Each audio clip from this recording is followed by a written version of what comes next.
Poderes de cura. Antigas artes orientais. Em Nova York, o infernal bairro de South Bronx é um lugar onde muitas pessoas sabem tudo sobre agulhas, daquelas que injetam pequenos jorros de morte em suas veias, um dia após o outro. Couser Parker era uma dessas pessoas, veterana das agulhas, viciada em heroína. Era a jovem mãe de um bebê que já nascera dependente da droga. Por certo dia, no final dos anos 80, no abarrotado ambulatório de Lincoln Hospital, no South Bronx, Couser Parker conheceu outro tipo de agulha, um pedacinho de aço inoxidável com 1,5 cm de comprimento, e deixou que lhes enfiasse 8 dessas agulhas em pontos estratégicos de suas orelhas, como em uma almofada de alfinetes. Em vez de matá-la, supunha-se que essas agulhas iriam ajudá-la a livrar-se do vício. O tratamento parecia doloroso, mas Couser contou que, ao contrário, fez com que ela se sentisse mais relaxada. Quando as agulhas finas como fios de cabelo foram retiradas, contou ela: não senti fisura, nem pensei em viajar.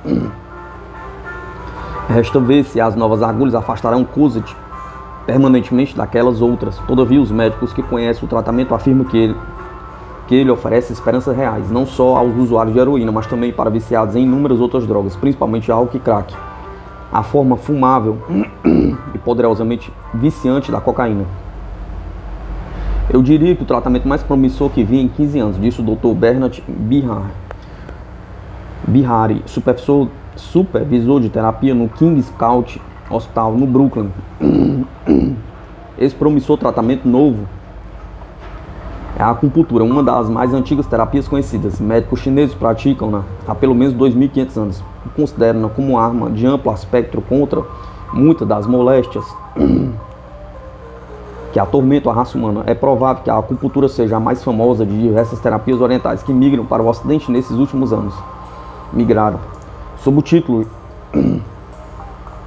generalizador de terapias alternativas, um termo suavemente pejorativo que reflete o ceticismo da maioria dos praticantes da medicina ocidental.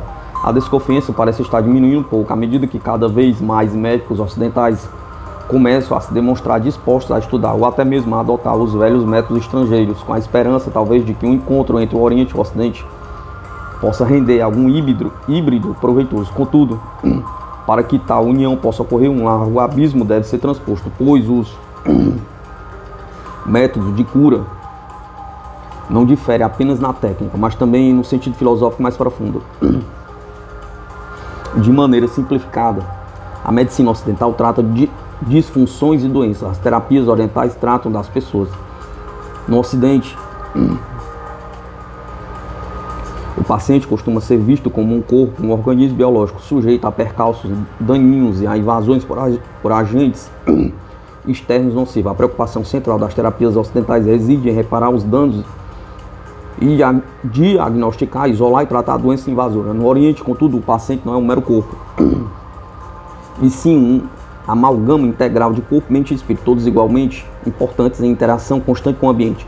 E quando em sua melhor forma, em uma interação harmoniosa, essa noção que no Ocidente se reflete no conceito cada vez mais popular de saúde holística, está na raiz de todas as terapias orientais. As mais antigas tradições terapêuticas do Oriente, divulgadas nos países ocidentais, não são nativas da China e da Índia, baseando-se num sistema filosófico dominante em antigas religiões desses países.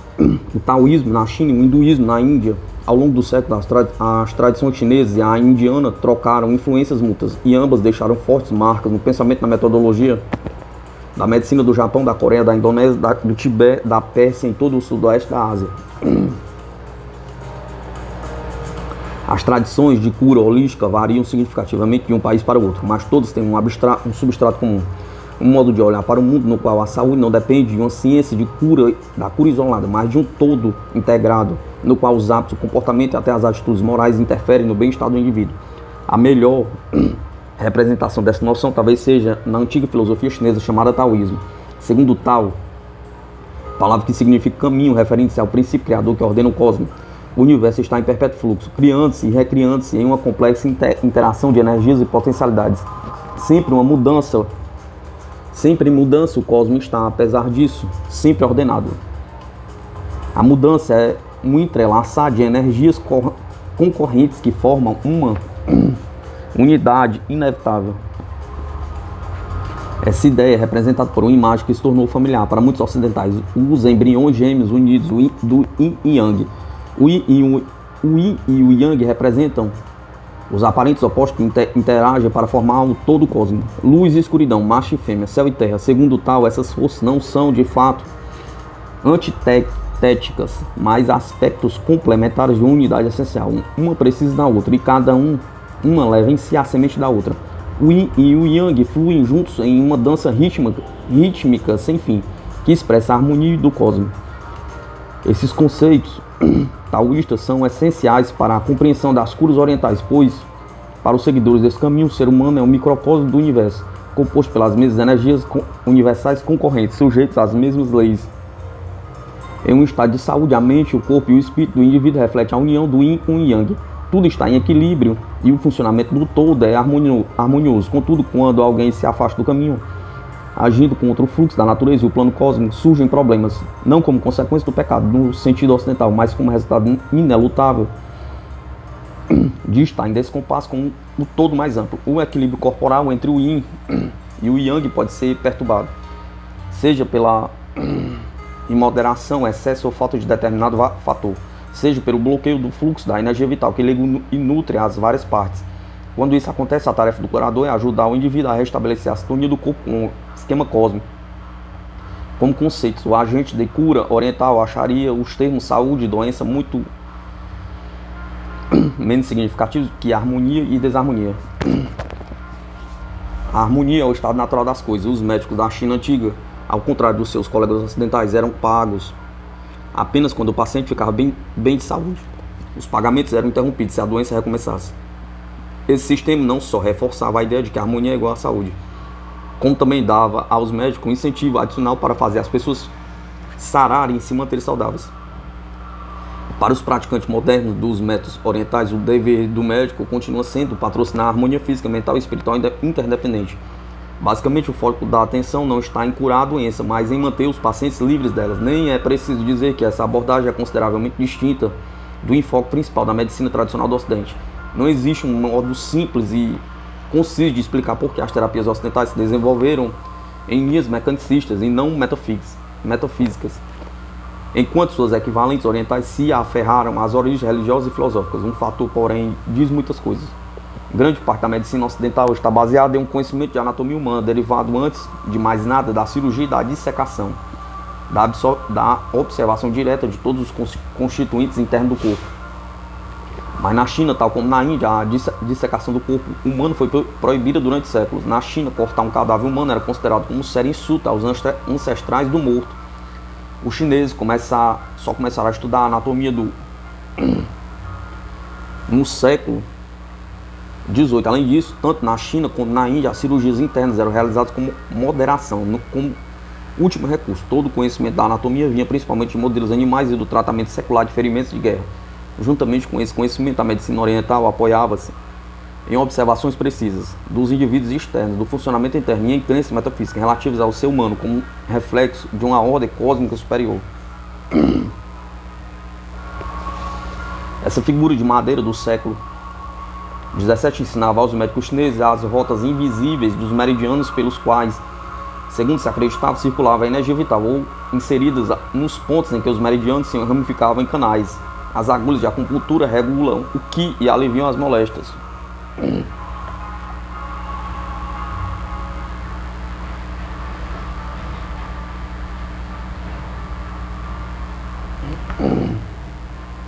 Esse símbolo, que se supõe ter sido criado pelo pai da medicina chinesa clássica, o imperador Fuxi, por volta de 3000 a.C., mostra as forças do Yin escuro e do Yang, claro, em perfeito equilíbrio, cada uma com o germe de seu oposto. Qualquer perturbação do equilíbrio leva à doença.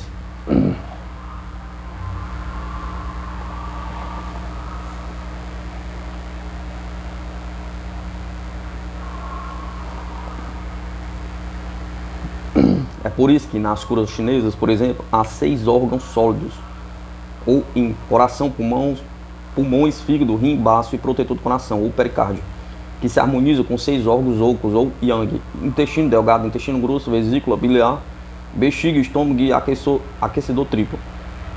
Nome de conjunto considerado como 3 centros metabólicos situados no tronco. Além disso, supõe-se que cada órgão era dominado por um dos 5 elementos ou fases de energia que participam da composição de toda a matéria e fazem parte da harmonia universal: fogo, madeira, terra, metal e água. A partir dos padrões imutáveis e previsíveis expressos por esses elementos da natureza, os médicos chineses tradicionais extrapolavam as funções do corpo humano, as quais, segundo raciocinavam, deveriam aderir aos mesmos padrões. Mas qual era o dinamismo que animava o corpo? Pergunta.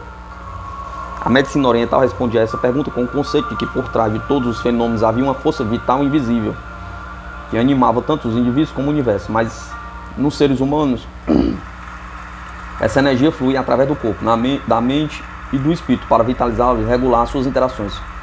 Para os praticantes das terapias chinesas, no passado e no presente, a força misteriosa é conhecida como Qi no sistema Pinyin de transliteração na China moderna. Essa potente energia cósmica irradia-se pelo corpo através de uma rede invisível de canais interligados, chamados meridianos. A rede de meridianos é comparada a canais de irrigação que alimentam e nutrem o corpo e a mente, ou corpo-mente, como escreveram às vezes os que desejavam enfatizar os laços inextricáveis entre os dois. Supostamente esses canais ligam o exterior do corpo ao interior e todos os órgãos fundamentais entre si. Manter os meridianos desimpedidos para o Qi fluir livremente é essencial na noção chinesa de saúde. Diz que corretamente distribuído, o Qi proporciona resistência às enfermidades. Uma perturbação ou um desequilíbrio em seu fluxo provoca a doença. Em geral, diz que há 12 canais regulares ou meridianos primários que terminam nos dedos dos pés e das mãos. Cada um deles está associado a um órgão interno particular e recebe o nome desse órgão. Meridiano do fígado, do coração e assim por diante. Além do mais, há 8 canais adicionais ou extraordinários e muitos outros menores de ligação. Ao longo desses canais, como em uma fieira de pérolas, então estão os 365 pontos da acupuntura da teoria clássica chinesa, lugares nos quais é possível manipular os meridianos. E, portanto, o fluxo de Qi, o número de acupontos presumidos aumentou em pelo menos 40 desde a fundação da República Popular da China, em 1949. Com fundos fornecidos pelo governo, os pesquisadores localizaram pontos adicionais recorrendo a equipamentos modernos que medem a reação galvânica da pele a uma leve corrente eletromagnética. Considera-se que a sondagem eletrônica suscita uma reação mais ativa nos acupontos do que em outras áreas da pele. A terapia da acupuntura usa a rede de meridianos como base do tratamento. Não é indispensável introduzir uma agulha terapêutica no ponto exato do suposto bloqueio ou desequilíbrio.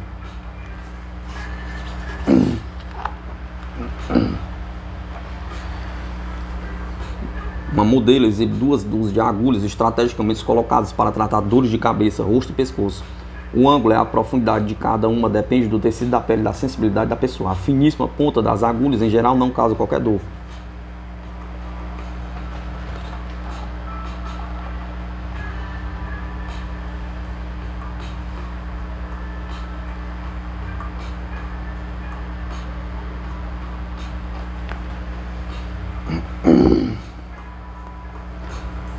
Um praticante acende a mocha para tratar por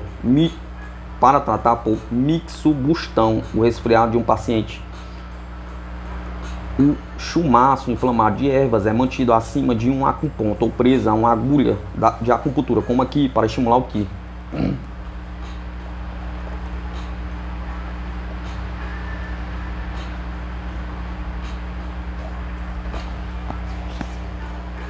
O efeito desejado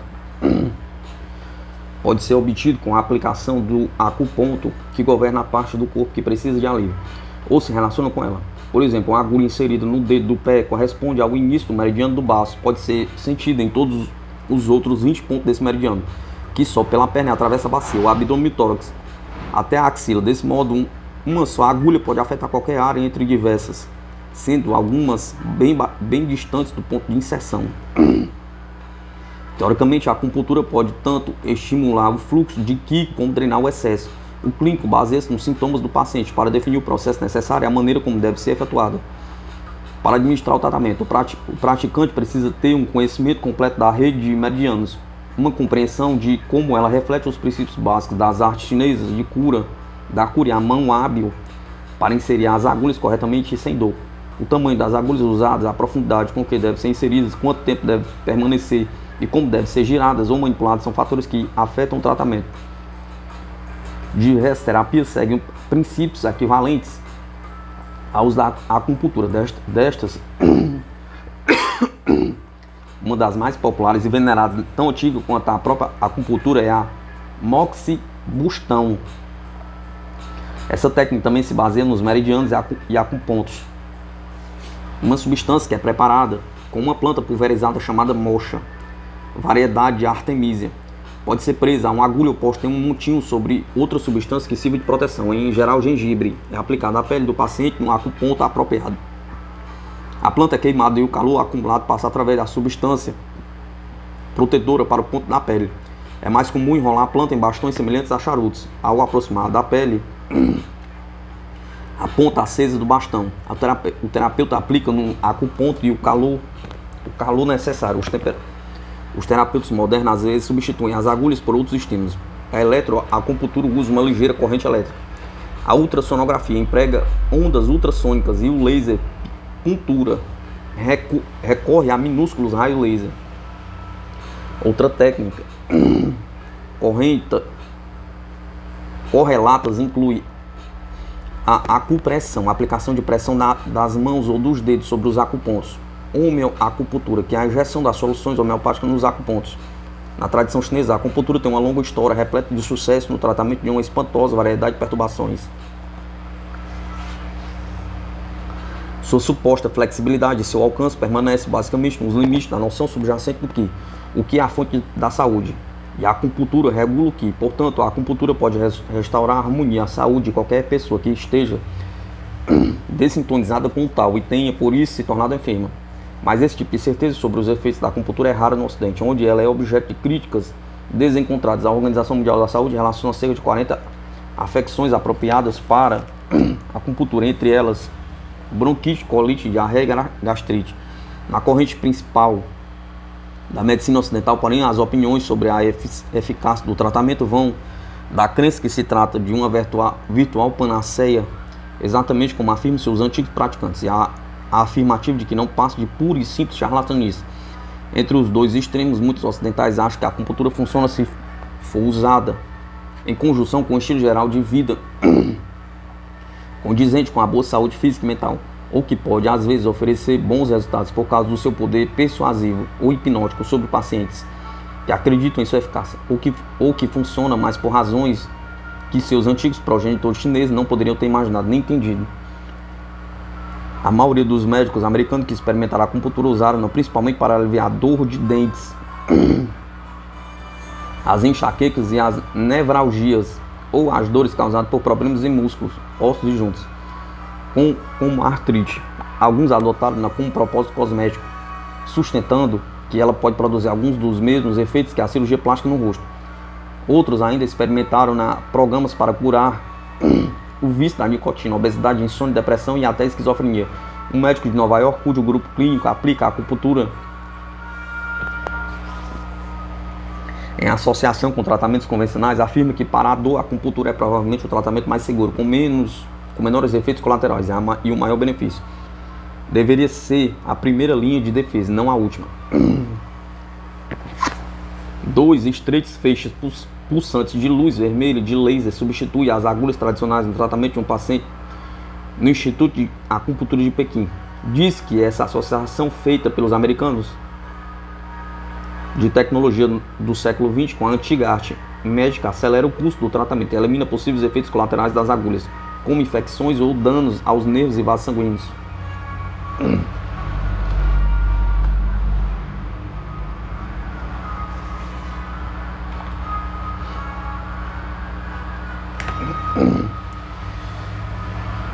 Alguns médicos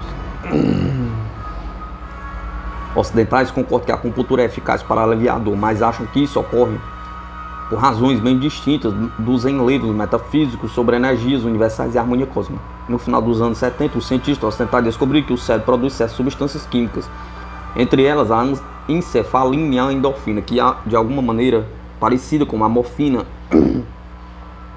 são analgésicos e tranquilizantes naturais.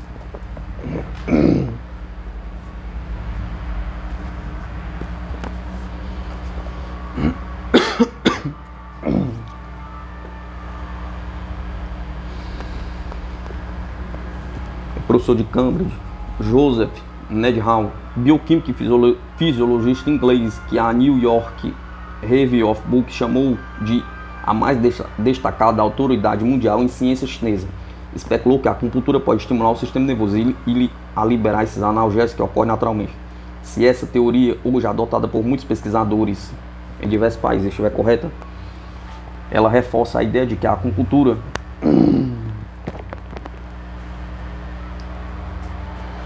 mesmo despida de seus adornos filosóficos, é uma potente arma para o controle da dor. A teoria também explicaria por que a técnica parece promissora para tratar viciados em drogas. Ela estimula a substituição de opiáceos naturais que se perdem quando certas drogas como a heroína são introduzidas no corpo. Dr. Gray Diamond está entre os vários médicos ocidentais que testemunharam a eficácia da acupuntura como analgésico. Diamond era presidente do Departamento de Ciências Médicas da Faculdade de Medicina da Universidade de Missouri em 1971, quando visitou a China e assistiu 10 operações cirúrgicas, nas quais a acupuntura foi o único anestésico usado. Em uma das operações foi removida metade de um pulmão de um homem, sedado por uma só agulha de aço, inserida e enroscada em um acuponto de seu braço esquerdo. Diamond contou que o tórax do paciente estava escancarado, dava para ver o seu coração bater, e durante todo o tempo ele continuou a conversar animadamente conosco, com total coerência. No meio da cirurgia ele disse que estava com fome e os médicos pararam de trabalhar e deram uma lata de frutas para comer. Apesar desses relatórios, muitos médicos ocidentais ainda atribuem às aparentes qualidades analgésicas da acupuntura algum fenômeno do tipo mente sobre o corpo, ou a uma forma de hipnotismo. Dizem, ou é um placebo, a versão oriental do comprimido de açúcar. É claro que no caso de qualquer tipo de placebo, a própria fé produz às vezes resultados discerníveis, ou até mesmo curas. O professor Needham chamou a atenção para a descoberta recente, segundo o qual o efeito placebo pode ter algum papel na liberação de endorfinas e outras substâncias químicas paliativas do cérebro. O problema com todos os argumentos que tentam descartar a acupuntura desafiando sua validade metafísica ou filosófica é o seguinte: ao propor outras maneiras pelas quais eles poderiam funcionar, os críticos ocidentais estão necessariamente admitindo que ela funciona em alguma medida. Seja qual for a razão, existe, porém, os especialistas para os quais ela definitivamente não funciona. Entre estes se inclui Pat Charbanek, PhD do Hospital Mater Misericordiae em Dublin, que baseia seu ataque no fato de que praticamente não houve desenvolvimento conceitual na teoria da acupuntura em milhares de anos. Sua antiguidade é também sua ineficácia, afirma ele, sugerindo uma comparação entre a tradição dinâmica da medicina ocidental, na qual a teoria e a prática se renovam continuamente. À medida que a experimentação faz novas descobertas e a abordagem estatística do Oriente, que se baseia em conceitos filosóficos aprovados pelo tempo, considerados como verdades absolutas. Charbanek reclama também da falta de avaliação objetiva da acupuntura. Seus adeptos, diz ele, manifestam a vontade de acreditar na mística oriental, que exerce de longe sua disposição em parar e pensar. As críticas às cifras do governo chinês que indicam 99% de êxitos da acupuntura em diversos distúrbios, segundo eles, são ficcionais, comparáveis aos resultados eleitorais nos países totalitários. Essa observação concorda com a de muitos cientistas ocidentais, segundo as quais não existe prova empírica passível de ser repetida da legitimidade da acupuntura e da maioria dos demais métodos alternativos de cura praticados no Oriente. Mesmo assim, há alguns argumentos contra essas críticas. Os céticos que atribuem a eficácia da acupuntura ao hipnotismo ou algum outro tipo de sugestão, por exemplo, acharão difícil explicar a crescente popularidade do método do tratamento de animais, que não são muito suscetíveis à sugestão. O acupunturista do Centro de Tratamento de Pássaros Selvagens de Fort Lauderdale, na Flórida, afirma que o tratamento de criaturas que não têm qualquer expectativa de cura provou para mim os efeitos fisiológicos da acupuntura sobre o corpo. Tal como alguns médicos também veterinários usam a acupuntura para aliviar a dor. Um veterinário de San Diego, por exemplo, usa um método oriental para tratar a artrite. Ele prefere a técnica da agulha à administração de cortisona, hormônio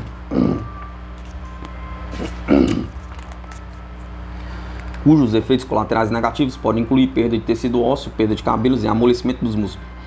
Em uma negação específica da teoria de que a acupuntura usada em seres humanos é uma forma de hipnotismo, seus defensores argumentaram que, em geral, os pacientes hipnotizados tornam-se modorrentos e letárgicos, enquanto os pacientes de acupuntura costumam permanecer alertas, com a mente clara.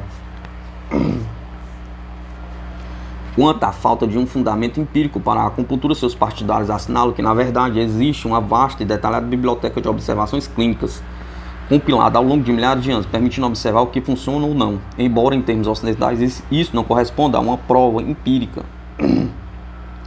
Pode-se argumentar que constitui uma validação estatística.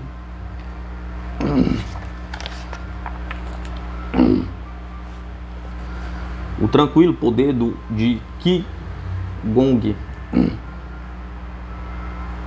Segundo a lenda, Lao Tse, ou Lao Tzu, filósofo chinês e fundador do taoísmo, começava cada dia visualizando a imagem de seu Qi pelos meridianos do corpo.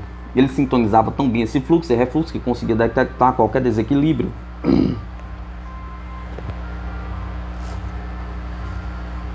No Qi, repará-lo mediante uma manipulação consciente. Muitos acreditam que essa prática foi responsável por sua longevidade. Consta que viveu mais de 100 anos. O método de Lao Tse para sentir e controlar o Qi é conhecido como Qigong, trabalhar o Qi.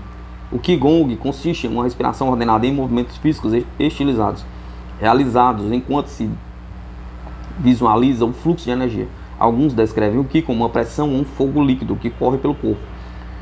Os que alegam ter controle pleno sobre o fluxo vital são mestres que, tal como Lao Tse, supostamente manipulam seu Qi como querem, podendo até canalizar sua força para fora do corpo. Os exercícios de Qigong podem direcionar-se para as artes marciais, nas quais as poderosas energias de Qi se unem à força física para o combate ou para a cura da própria pessoa ou de outras. Segundo consta, um mestre de Qigong pode transmitir o Qi restaurador através das mãos para pessoas debilitadas por estoques reduzidos de Qi. O Qigong, que esteve proibido na China durante a Revolução Cultural dos anos 70, 60, passa agora por um renascimento com um século entusiasta de cerca de 60 milhões de adeptos.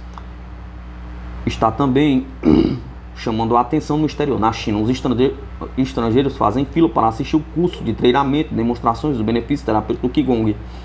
Uma conferência médica sobre o Qigong realizada em Pequim em outubro de 1988 foi assistida por 600 pesquisadores de todo o mundo. Também os investigadores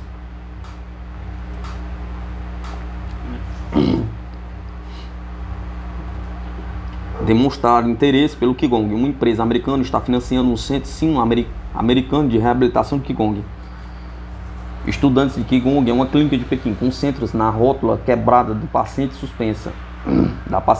Os críticos temem que a crescente popularidade do Qigong na China atrase a modernização do sistema de saúde.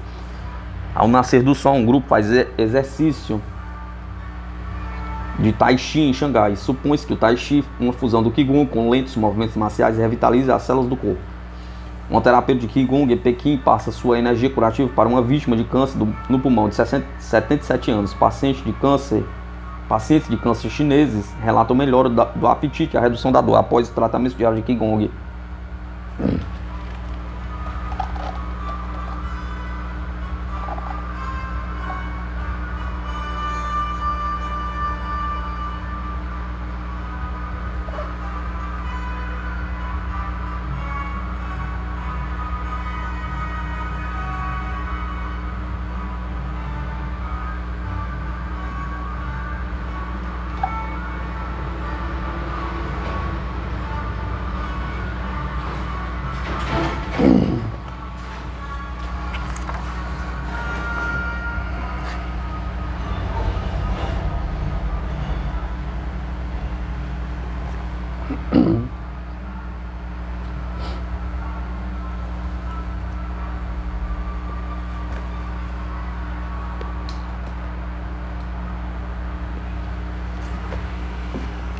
Os especialistas mais conciliadores assinalam às vezes que as diferenças culturais e semânticas tendem a obscurecer as semelhanças básicas entre os métodos de cura oriental e ocidental.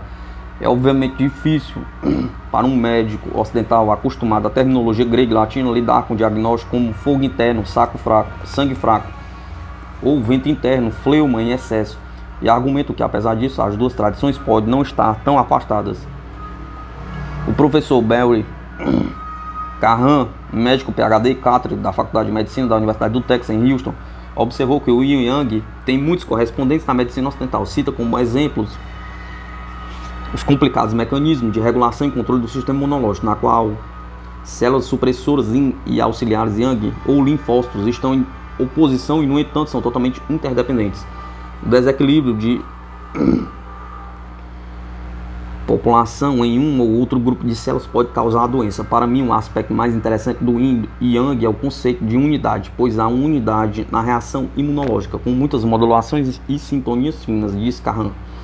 O médico americano Asui Ishida, obstetra e ginecologista do Centro de Saúde de St. Mary em St. Louis, observou que, levando em conta a ausência de tecnologia avançada, é espantoso ver o quanto os chineses sabiam acerca das doenças há 2000 anos. Mas sua prática de relacionar todo o conhecimento à metafísica do Yin e Yang, segundo Ishida, tem sido um obstáculo para a aceitação dos métodos chineses de cura no Ocidente. O próprio Ishida não aceita muitas das alternativas mais extravagantes da acupuntura, alegando curar condições que vão de diarreia à infertilidade. Mesmo assim, ele sente que, para lidar com a dor, especialmente em situações extremas como artrite, deformante ou câncer terminal, a qualidade de vida pode ser mantida em um padrão mais alto com a acupuntura e a mochibustão do que atordoando o sistema nervoso central com caóticos, com narcóticos ou sofrendo hemorragias gastrointestinais com efeito colateral de alguma das drogas eficazes contra a artrite.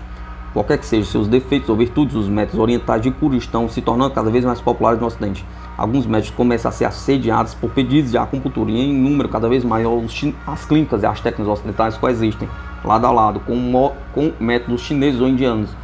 Na volúvel Califórnia, a popularidade da acupuntura aumentou nessas últimas décadas em virtude do cura entusiasta de celebridades que a adotaram. A atriz Jacqueline Smith, por exemplo, atribuiu a Zion Yu,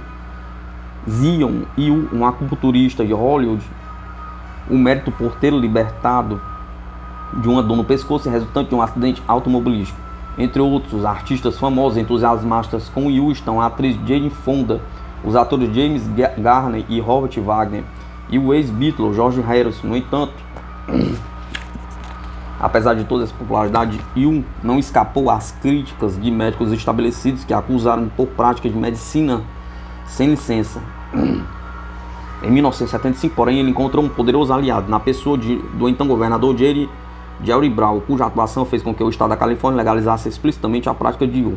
Na década seguinte, na maioria das principais cidades da Califórnia, também em outros estados americanos, os acupunturistas deixaram de ser uma raridade. Pessoas de diversas origens passaram a procurá-los para auxiliar, ou mesmo substituir os profissionais médicos mais ortodoxos. Shiatsu, pressão que cura nos acupontos. Em uma tentativa de modernizar a medicina japonesa durante a ocupação americana após a Segunda Guerra Mundial, o general Douglas MacArthur proibiu as práticas médicas tradicionais orientais, incluindo uma forma de massagem chamada Shiatsu. A população derrotada já se submetera a muitos ditames americanos, mas esta foi longe demais. A Associação dos Cegos Japoneses pediu a Helen Keller que intercedesse a favor dos muitos massagistas Shiatsu cegos. Os esforços dela obtiveram a revogação da proibição. Os especialistas em Shiatsu atuais veem nessa história um exemplo do contínuo conflito entre as medicinas orientais e ocidental.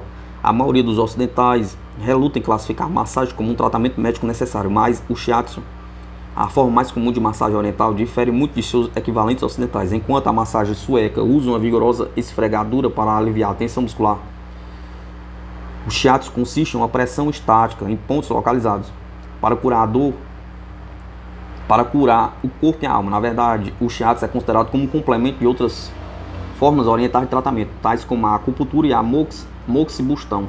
Supostamente, todos esses tratamentos regulam o fluxo de energia vitalizadora e os três tratam os mesmos pontos ao longo dos meridianos, caminhos invisíveis de energia que percorrem o corpo.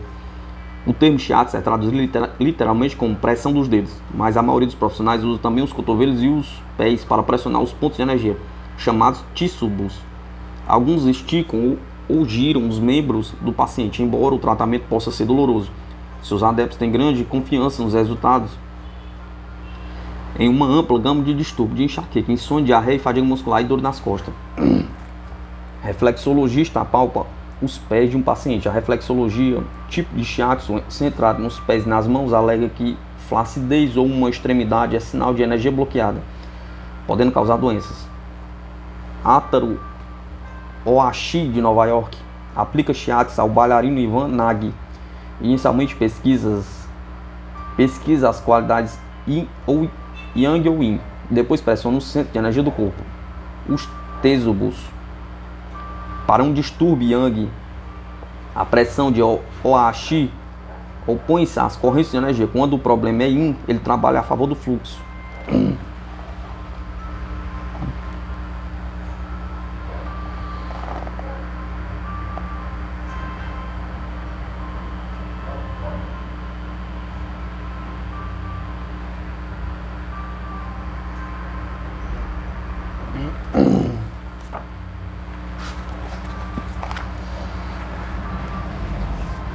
Um médico chinês avalia o pulso de uma paciente nesta aquarela do século XIX. Cada uma das 12 diferentes pulsações reconhecidas pela medicina chinesa, 6 por pulso, está ligada a um órgão vital. Termos como escorregadio, apertado e irregular tardio descrevem as pulsações e dão pistas acerca das condições do órgão ligado a ela.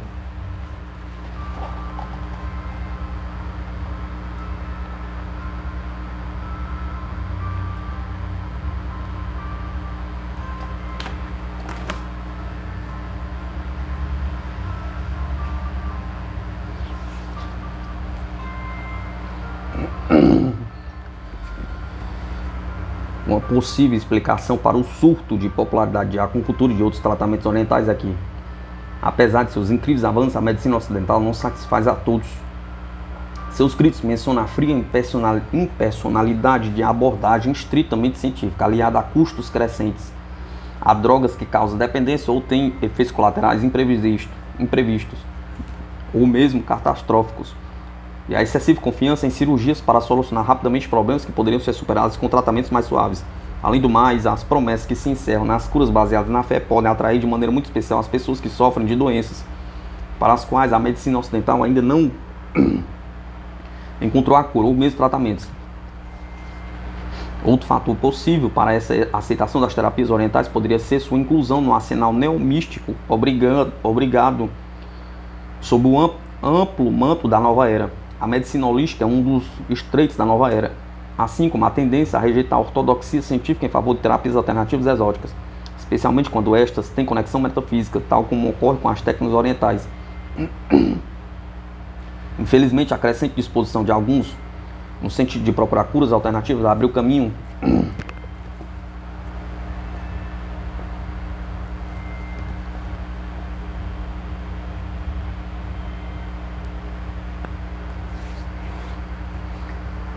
para profissionais inescrupulosos, sem qualquer conhecimento real de técnicas médicas orientais ou ocidentais. Quer seja panaceia ou charlatanice ou algo entre esses dois extremos, a acupuntura não está sozinha no esquema medicinal chinês. Ela é apenas mais uma ferramenta, usada em conjunção com várias outras, para manter a mente, o corpo e o espírito adequadamente sintonizados. Na prática clássica, nenhuma das ferramentas é usada antes que o paciente tenha passado por um elaborado e nitidamente oriental processo de diagnóstico, posto que a motivação principal de toda terapia chinesa é a preventiva do que a curativa. É mais preventivo do que curativo. O diagnóstico de uma disfunção ocorre idealmente antes da manifestação dos sintomas. Consta que um terapeuta habilidoso pode achar pistas em indícios sutis, como o modo de caminhar do paciente, um detalhe dissonante em sua voz ou respiração, alterações alimentares ou emocionais, ou certos hábitos nervosos. Se os problemas potenciais forem detectados nessas ínfimas indicações, a enfermidade iminente pode ser evitada, mas quando o quadro está mais avançado, requer-se um diagnóstico mais formal, refinado. Ao longo do sexo, o diagnóstico consiste nos 4 exames: inspecionar, perguntar, tocar, escutar e cheirar. O ato de cheirar, no qual se diz que outrora os praticantes extraíam consideráveis informações ao analisar odores do corpo e da respiração, é menos usado hoje. As dietas mais variadas que afetam os odores confundiram as coisas, bem como as mudanças introduzidas pelos hábitos de higiene, como o uso de perfumes e cosméticos. Como parte da fase de inspeção, o médico dá especial atenção ao exame da língua. Diz que a coloração, a espessura e a camada de depósito sobre a língua fornecem dados a respeito do estado do sistema circulatório e digestivo. A fase de interrogatório intensivo proporciona informações sobre os sintomas do paciente.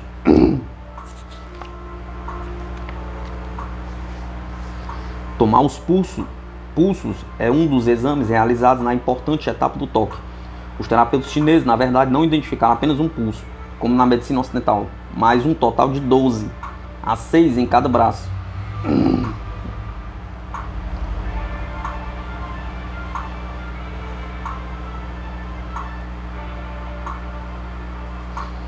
Três na superfície e 3 mais fundos, em pontos específicos ao longo da artéria radial. Na tradição chinesa clássica, os 12 pulsos correspondem a 12 órgãos internos. No ocidente, o pulso fornece informações sobre o estado do sistema cardiovascular do paciente, mas para um doutor em medicina chinesa, os pulsos proporcionam uma imagem completa de saúde física do indivíduo. Considerando-se que um diagnosticador hábil pode ler nos pulsos também as doenças passadas e futuras. Além da incrível gama de informações que supostamente contêm, os pulsos também representam o arbítrio final na formulação do diagnóstico.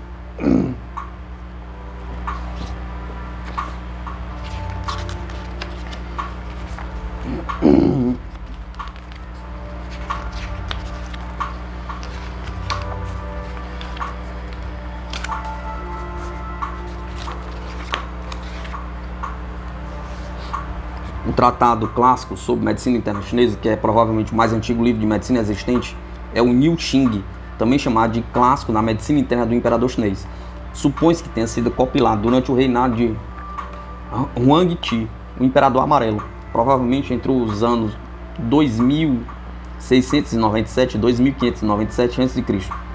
Nada supera o exame do pulso, afirma o livro, pois com ele não podem ser cometidos erros. O toque envolve também a palpação do abdômen do paciente de lugares identificados como pontos de alarme, em geral acima dos órgãos vitais, para encontrar informações adicionais sobre o funcionamento sistêmico. O aspecto auditivo do procedimento diagnóstico ocupa-se basicamente com o estado mental e espiritual do paciente. Com isso, afeta a saúde física. O tom de voz e as maneiras de anunciar as frases são 2 fatores que o diagnosticador leva em conta ao avaliar a personalidade e os hábitos do pensamento do paciente. Com base nos 4 exames, o clínico agrupa preliminarmente os sintomas do paciente dos chamados 8 padrões principais.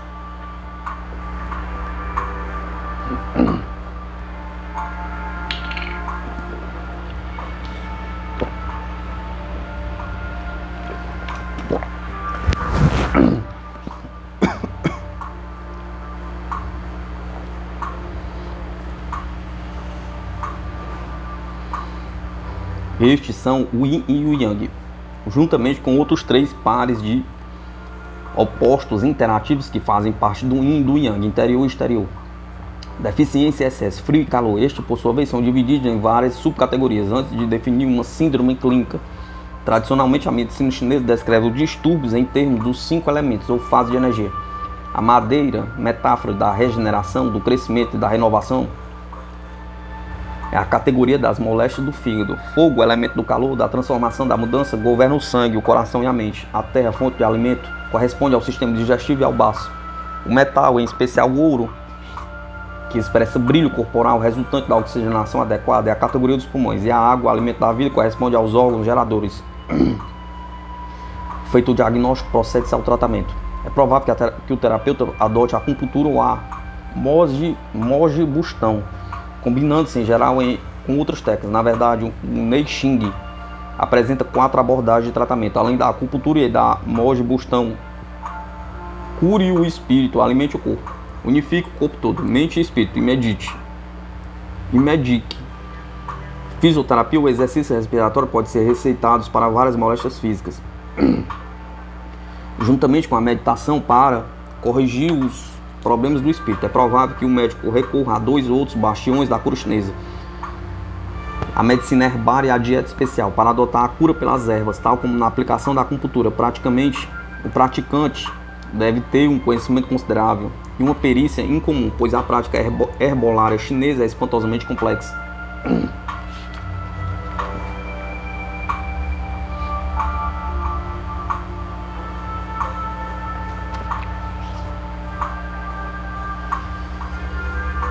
Uma raiz formosa por curar todos os males.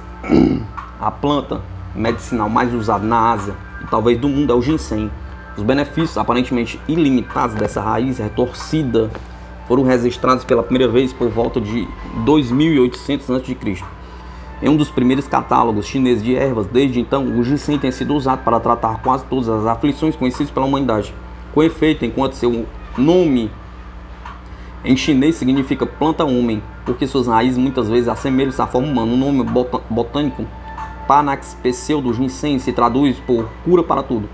A versátil raiz pode ser ingerida com infusão levemente amarga, moída até virar um pó ou mastigada ao natural, destinando-se a uma legião de spa de moléstia, tais como diabetes, asma, anemia e hipertensão. Também é consumida como afrodisíaco, como redutor de estresse para retardar o envelhecimento. Na verdade, os defensores do ginseng dizem que ele é único em sua capacidade de adaptar-se às necessidades do corpo, portanto, usado como estimulador durante o dia e como indutor do sono à noite. A análise científica dessa adaptável planta foi dificultada por sua complexa estrutura química. A raiz de fato contém ingredientes farmacologicamente ativos que poderiam explicar alguns dos efeitos. Contudo, os cientistas ainda não se convenceram de sua eficácia. E alguns citam casos de depressão, confusão ou insônia devido ao uso excessivo. O ginseng pode ser ainda um mistério para os cientistas ocidentais, mas é um mistério familiar. Há séculos, a raiz é conhecida no Ocidente, nativo do leste dos Estados Unidos e do Canadá. É exportada para o Extremo Oriente. George Washington mencionou em seu diário: passando pelos montes Apalaches, encontrei algumas pessoas e cavalos de carga chegando com o ginseng. Atualmente, os lavradores americanos fornecem cerca de 200 mil toneladas por ano à Ásia. O preço é estabelecido segundo diversos fatores, inclusive variedade, idade, cor e formato. A semelhança com a figura humana valoriza particularmente o produto. O ginseng americano costuma render de 150 a 200 dólares por quilo, o que leva suas exportações anuais a quase 20 milhões de dólares. Mais 1 quilo de ginseng selvagem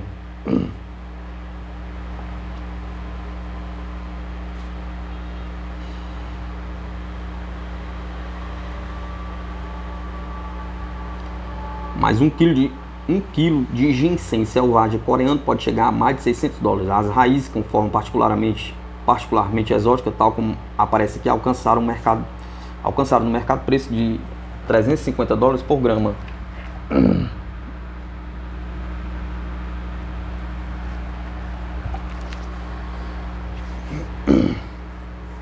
Impossível saber exatamente quantas plantas os chineses usam para curar. 5.000 é uma estimativa razoável, e esse número pode ser subdividido. Algumas plantas são usadas inteiras e outras são divididas em suas partes constituintes: raízes, caule, sementes, flores, folhas, destinando-se para cada um propósito diferente. A vegetação nativa é considerada a mais eficaz. Muitas das plantas curativas da China crescem nas vastas províncias do sul do país. Algumas são cultivadas, mas consta que as melhores são as silvestres. Os métodos de colheita e processamento mudaram um pouco. Em mais de 3.000 anos, a planta deve ser localizada, colhida, selecionada e depois lavada, para então separar-se os componentes, que serão postos para secar antes de armazenamento. A tecnologia moderna torna possível extrair os elementos úteis e refiná-los, aumentando sua potência. A maneira clássica, por sua vez, as plantas são preparadas com tônicos ou poções, que podem ser ministradas oralmente.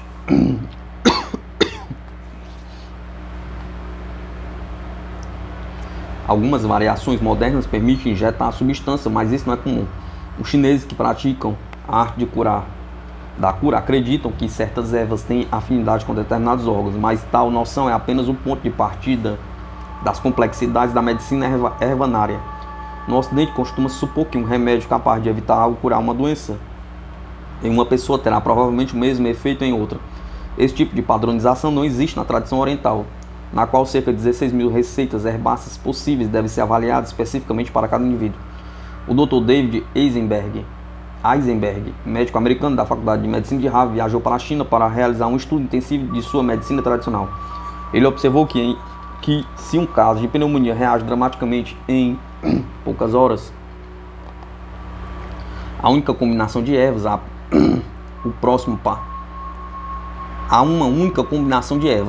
passo para um pesquisador ocidental seria testar essas mesmas ervas em 50 outros pacientes com pneumonia para mensurar a eficácia do tratamento. Na China, porém, o doutor receitaria diferentes combinações de ervas para cada um dos 50 pacientes.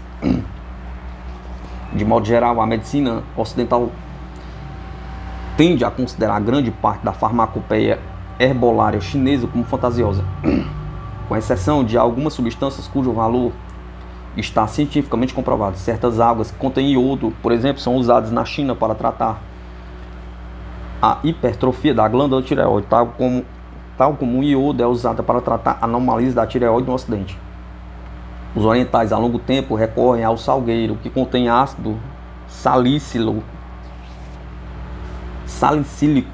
base química da aspirina, para aliviar dores reumáticas. As flores de amoreira, que contém rutina, ajudam a combater a pressão alta. Estima-se também que cerca de 90% dos remédios chineses podem conter doses maciças de vitaminas e sais minerais, o que lhes confere eficazes poderes de cura, independentemente de suas origens folclóricas e místicas. De maneira coerente com a noção de que a boa saúde existe um padrão geral da vida adequada, a dieta sempre foi um componente terapêutico importante na China e em outros lugares do Oriente, uma forma de incorporar o tal à vida cotidiana. A teoria alimentar chinesa baseia-se na convicção de que, como a mãe de toda a vida, a terra é a fonte básica da nutrição. Seus defensores observam que no mundo ocidental, uma ideia semelhante pode ser encontrada na declaração bíblica de que o homem é feito de pó, terra, verdade confirmada pela química moderna. Se considerarmos que a terra contém todos os elementos químicos, os chineses raciocinam que os vegetais assimilam matéria inorgânica e produzem substâncias orgânicas, tais como carboidratos, proteínas ou gorduras. Os animais, por sua vez, vivem desses produtos, decompondo-se por sua própria constituição e energia fisiológica. Comer carne, portanto, é uma forma indireta ou artificial de nutrição. Apesar disso, a tradição chinesa da cura não impõe uma dieta exclusivamente vegetariana. As carnes de boi, porco ou frango não só são permitidas, como também cuidadosamente classificadas de acordo com os efeitos produzidos no organismo, à medida que seus elementos nutricionais alcançam usuários, meridianos e órgãos. Na tradição médica indiana e em algumas escolas japonesas de pensamento, contudo, o vegetarianismo é considerado necessário para manter o bem-estar. Afirma-se que adequadamente selecionados, preparados e comidos, os vegetais podem proporcionar uma boa nutrição e exercer alguns poderes curativos. Grãos, cereais, verduras e legumes contêm menos aminoácidos, o tijolo das proteínas do que os produtos de origem animal, mas mesmo assim são considerados alimentos muito superiores para o consumo humano, enquanto continuarem a comer animais e produtos de origem animal. Diz alguns puristas alimentares japoneses e indianos: os seres humanos nunca serão felizes, as doenças humanas persistirão.